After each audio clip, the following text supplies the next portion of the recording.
Assalamualaikum warahmatullahi wabarakatuh. Perkenalkan, nama saya Muhammad Fakir Lutfi dengan BP 19115111. Pada hari ini saya akan menjelaskan tentang modul 4 pada praktikum PSD, yaitu analisa sinyal dalam domain frekuensi dan transformasi Fourier discrete. Mari dimulai. Mari kita masuk pada tujuan praktikum. Nah, tujuan praktikum yaitu yang pertama itulah mengamati sinyal dalam domain waktu dan domain frekuensi dengan menggunakan library FFT. Yang kedua itu mahasiswa mampu memahami konsep dasar transformasi sinyal dan sinyal waktu distrik dan mampu menyusun program simulasinya. Nih, kemudian kita masuk pada dasar teori, yaitu adalah transformasi Fourier, yaitu satu bentuk transformasi yang umum digunakan untuk merubah sinyal dari domain waktu ke domain frekuensi adalah transformasi Fourier. Persamaan ini merupakan bentuk transformasi Fourier yang siap dikomutasi secara langsung dari bentuk sinyal. Sebagai contoh, Anda memiliki sinyal sinus dengan frekuensi 5 Hz dan amplitude 1 volt. Dalam domain waktu, Anda akan melihat seperti pada gambar 1 bagian atas, sementara dalam domain frekuensi akan Anda dapatkan seperti pada bagian bawah. Untuk memperoleh hasil seperti gambar-gambar tersebut, Anda dapat memanfaatkan library FFT yang tersedia pada MATLAB. Seperti ini. Kemudian kita masuk pada analisa spektrum, yaitu digunakan untuk menghitung frekuensi dari suatu sinyal sebuah informasi distrik dari suatu sinyal. Sebuah implementasi diskret dari analisa Fourier dapat digunakan yang kemudian lebih disempurnakan dengan suatu algoritma yang kita kenal sebagai fast Fourier transform atau FFT. Secara umum, detek ini merupakan pendekatan yang terbaik untuk transformasi. Dalam hal ini, input sinyal ke window ditetapkan melalui panjang 2M. Anda dapat memilih analisa window yang akan digunakan. Output dari sintak FFT atau XN merupakan sebuah vektor kompleks dengan N amplitudo kompleks dari 0 Hz sampai dengan sapling frekuensi yang digunakan. Kemudian kita masuk pada Fourier transform, yaitu sebelum kita berbicara tentang transformasi Fourier discrete atau dalam bahasa aslinya disebut sebagai discrete Fourier transform, marilah kita kembali sejenak tentang sesuatu yang sudah populer di tingkat kita, yaitu adalah Fourier transform FT. Transfer Fourier untuk sebuah sinyal waktu kontinu atau X dalam kurung XT secara matematis diteruskan sebagai berikut. Nah, kemudian sementara DFT dibentuk dengan menggunakan integral sehingga dengan sederetan jumlah pada satu nilai berhingga seperti berikut. Nah, kemudian kita masuk pada simbol segitiga, yaitu memiliki arti equal pada definition atau bahasa yang M udah bagi kita adalah bagian bawah sisi kiri secara definisi akan senilai dengan sisi kanan. Sementara X dalam kurung TN selanjutnya akan kita kenal sebagai XN yang merupakan notasi sampel ke N yang kepada sinyal inputnya X dalam kurung WK dalam kurung juga dapat dijumpai sebagai XK yang merupakan spektral sampel ke K. Peramatan yang lainnya itu adalah di sini merupakannya J segitiga angkat sin 1 merupakan dasar dari bilangan kompleks. X, L, E segitiga lim dalam kurung 1 tambah 1 per N kali W sama dengan 2,718. WK sama dengan K omega sama dengan merupakan sampel frekuensi ke K, sedangkan omega merupakan interval sapling dalam meridian yang memiliki nilai omega sama dengan 2pi bagi N per T. N merupakan sampel frekuensi yang digunakan, sementara T sama dengan 1 per F. S sama dengan T dibagi sapling sampel. Nah, kemudian dengan melihat persamaan 2, jelas bagi kita DFT memiliki baris sinusoida dan merupakan bentuk kompleks, sehingga representasi domain frekuensi yang dihasilkan juga akan memiliki bentuk kompleks. Dengan demikian Anda akan melihat adanya bagian real dan imajiner, dan bisa juga hasil transformasi dipresentasikan dalam bentuk nilai absolut yang juga dikenal sebagai magnitudo respon frekuensinya dan magnitudo respon phase.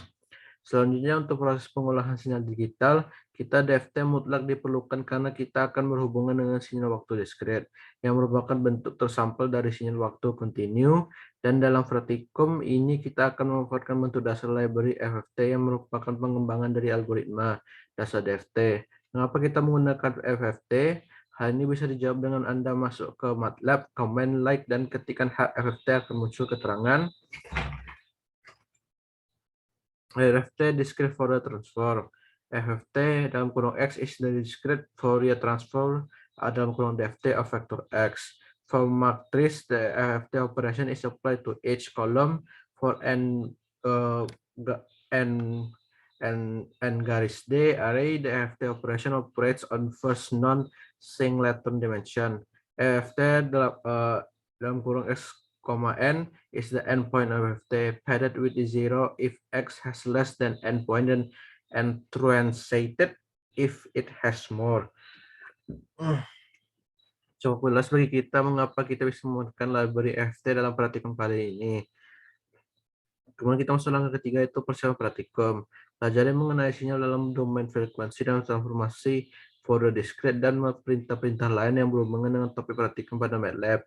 Kemudian kita masuk pada percobaan, yaitu langkah 4,1 merupakan peralatan yang digunakan, yaitu adalah PC yang dilengkapi dengan perangkatan multimedia, sound card, mikrofon, speaker atau headset. Yang kedua itu merupakan sistem operasi Windows dan perangkat lunak MATLAB yang dilengkapi dengan toolbox DSP. Kemudian kita masuk pada langkah percobaan, di mana kita masuk pada langkah pertama, yaitu fenomena gap. Fenomena gap kita mulai dengan mencoba memahami suatu masalah yang berpola dalam pengolahan sinyal, yaitu fenomena gap. Untuk memahami bagaimana penjelasan fenomena tersebut, Anda ikuti langkah berikut. Pertama, yaitu bangkitkan sebuah sinyal sinus dengan cara berikut. Kita menggunakan kode sini pada MATLAB. Kemudian langkah kedua, yaitu jalankan lagi program Anda dengan memberi jumlah masukan sinyal yang berbeda, misalnya 3, 5, 7, apa yang Anda dapatkan. Ini adalah di mana hasil dari N sama dengan 1, ini adalah hasil dari N sama dengan 3, ini adalah hasil dari N sama dengan 5, dan inilah hasil dari N sama dengan 7.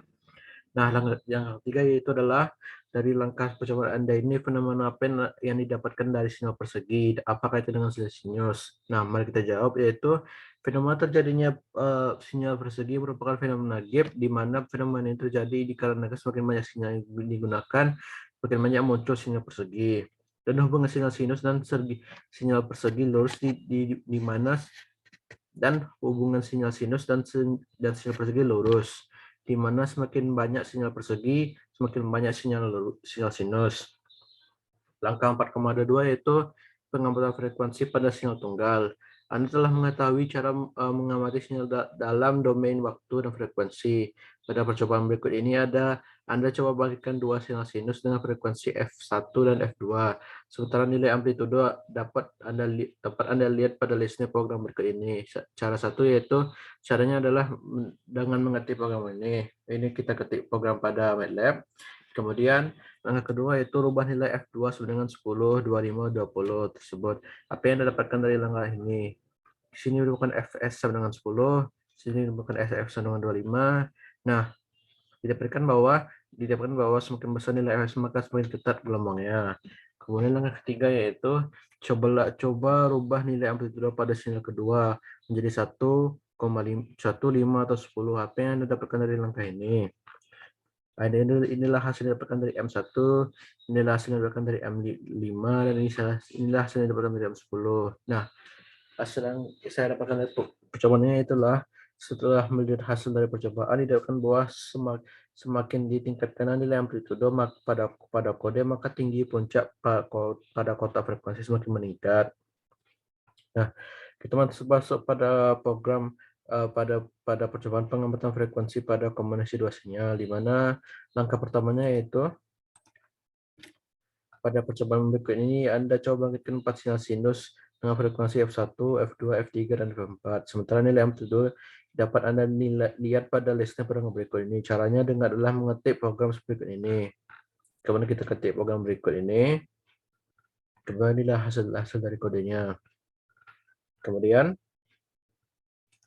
Kemudian kita rubah langkah kedua, yaitu rubah nilai F2 sama dengan 10, F3 sama dengan 20, F4 sama dengan 30. Apa yang dapatkan dari langkah ini? Inilah hasil yang didapatkan setelah merubah F2 menjadi 10, F3 menjadi 20, dan F4 menjadi 30.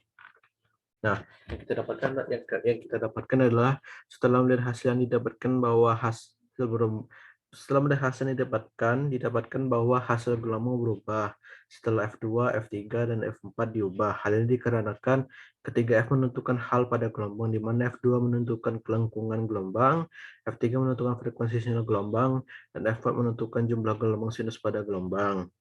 Kemudian kita masuk pada F24, yaitu adalah pengamatan frekuensi pada kombinasi 6 sinyal. Pada percobaan ini, Anda coba bangkitkan 4 sinyal sinus dengan frekuensi F1, F2, F3, F4, F5, F6. Sementara nilai amplitudo dapat Anda lihat pada list program berikut ini.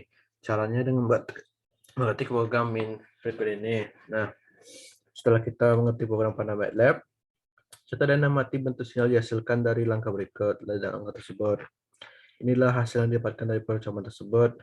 Nah, di mana didapatkan bahwa hasil merupakan percobaan di mana dilakukan pada frekuensi 6 sinyal, sementara perbedaan dari percobaan 4, 2, 3 dengan yaitu percobaan 4, 2, 3 menggunakan 2 sinyal, sementara percobaan ini menggunakan 6 sinyal gitu.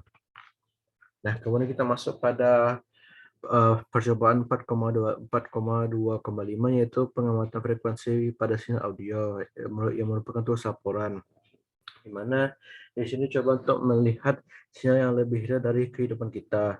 Untuk itu kita ikuti langkah berikut, di mana yang pertama kita buat program pemanggil file audio.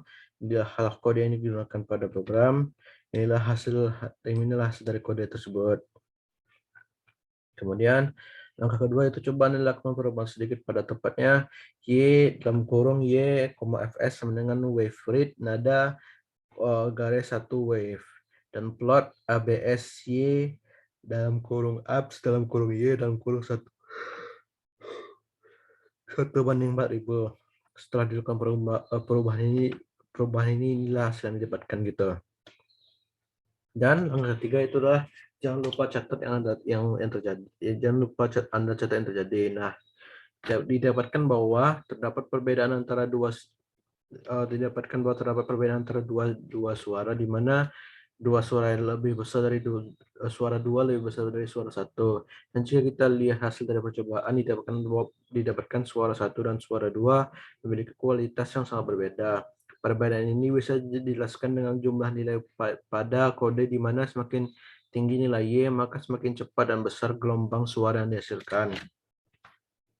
Kemudian kita masuk pada 4,26, yaitu rasa pembentukan DFT, di mana di sini kita mulai dengan mencoba melihat bentuk transformasi Fourier dari sinyal kosinus yang memiliki periode eksak di dalam window yang terdapat pada sampel. Angkanya adalah sebagai berikut. Yang pertama yaitu bangkitkan sinyal sinus X dalam kurung T 3 cos dalam kurung 2 pi T, di mana pada T sama dengan NT untuk suatu N sama dengan 0 dari 0 sampai 99 dan T sama dengan 0,01. Inilah kodenya, inilah hasil didapatkan gitu. Langkah kedua yaitu untuk sementara Anda jangan mematikan apakah sinyal yang sesuai dengan nilai sebenarnya. Biarkan angka sinyal ordinal yang masih sama dengan angka seadanya. Anda ganti bagian perintah plot nxt dengan stem nxt. Coba perhatikan apa yang Anda dapatkan. Inilah yang saya dapatkan setelah mengganti plot nxt menjadi stem nxt. Kemudian langkah ketiga yaitu untuk memulai langkah program FT, kita mulai dengan membuat program baru yang mengacu pada bentuk persamaan berikut, yaitu adalah N garis 1 sama dengan XK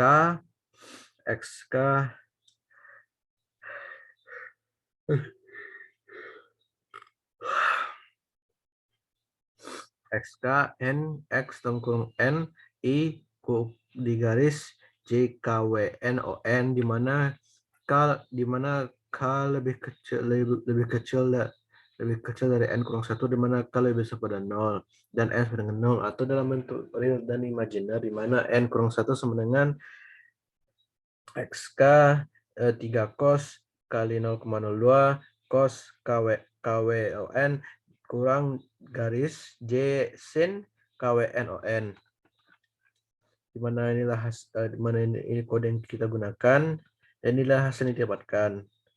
Kemudian langkah selanjutnya itu Anda perhatikan ada dua nilai non-zero dalam domain frekuensi indeks, tepatnya pada N2 dan N3, pada N2, N sama dengan 2 dan N sama dengan N kurang 2 atau 198. masing-masing bernilai 300. Nilai ini memproyeksikan AN bagi 2, di mana A sama dengan 3 yang merupakan amplitudo sinyal kosinus dan N2 sama dengan 200 merupakan jumlah sampel yang digunakan. Sementara bagian imajiner bernilai 0 semua. Mengapa?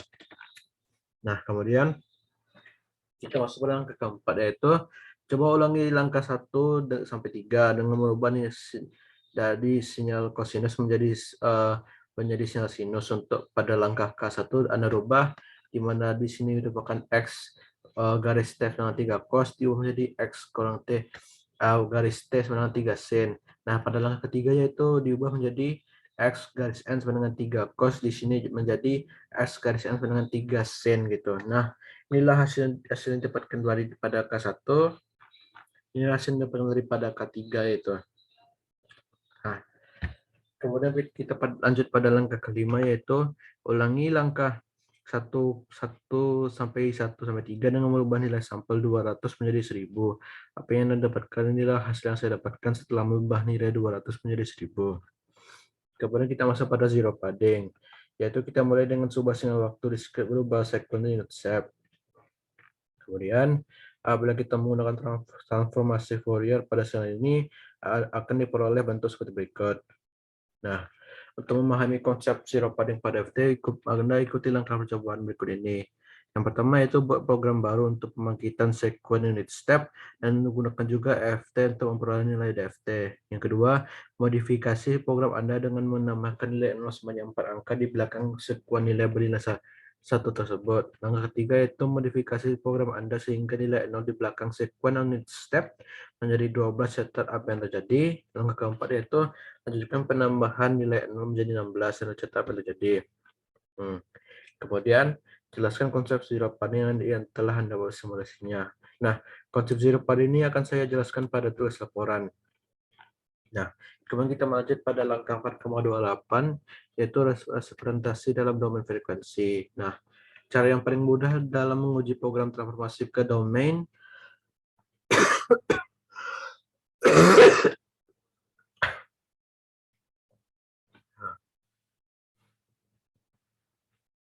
cara yang paling mudah dalam menguji program transformasi ke domain frekuensi adalah dengan menggunakan sinyal bernada tunggal, yaitu sinyal dengan fungsi dasar sinusoida. Seperti itu coba Anda perhatikan dengan yang Anda telah lakukan pada percobaan ke-1, yaitu pada pemahaman dasar DFT. Di situ sinyal kosinus yang ditransformasikan menghasilkan bentuk dalam tampilan indeks frekuensi.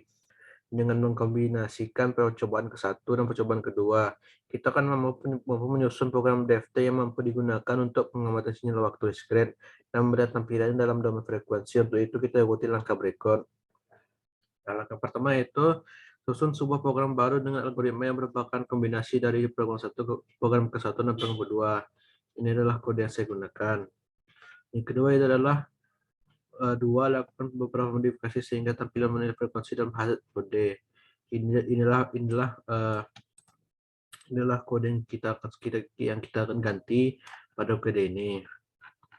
Nah, inilah yang saya dapatkan gitu. Kemudian langkah ketiga itu lakukan modifikasi kembali untuk mendapatkan nilai magnitudo dalam besaran DPD. Di mana inilah kode yang kita akan masuk lagi kepada kode awal kita. Inilah merupakan hasil yang saya dapatkan gitu. Kemudian kita masuk pada tugas laporan, di mana ada beberapa pertanyaan. Mari kita mulai pada pertanyaan pertama, yaitu apa sebenarnya fenomena GIB itu? Nah, fenomena GIB merupakan efek pada ujung gelombang persegi yang disebabkan oleh transformasi Fourier. Fenomena ini tidak bersifat infinite. Pertanyaan kedua itu, apakah hubungan sinyal persegi dengan sinus? Sinyal kotak beras dari sinyal sinus yang mengalami fenomena gap dengan N. Nah, sama hubungan sinyal sinus dan sinyal kotak ini lurus gitu, di mana semakin banyak sinyal sinus maka semakin banyak pula sinyal kotak gitu. Langkah ketiga yaitu jika Anda hubungkan dengan mata kuliah teknik modulasi digital, coba Anda jelaskan mengapa sinyal persegi tidak langsung digunakan pada modulasi karir. Nah, mohon maaf, tetapi saya belum Saya belum pernah kuliah teknik modulasi digital gitu, mohon maaf. Kalau kita pada lanjut pada langkah keempat yaitu coba Anda buat rekor suara Anda, terserah beberapa vokal dan atau ucapan yang lain dan amati bentuk spektrumnya. Nah, inilah hasil dari suara saya. Bisa dilihat di sini menjelaskan tentang frekuensi saya, bisa dilihat suara saya dari nada langsung tinggi gitu. Sementara sini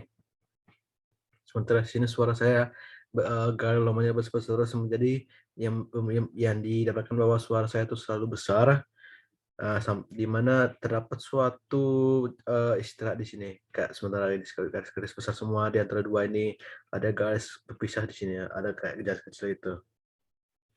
Di mana suara dari klip itu merupakan Here we are on the way now.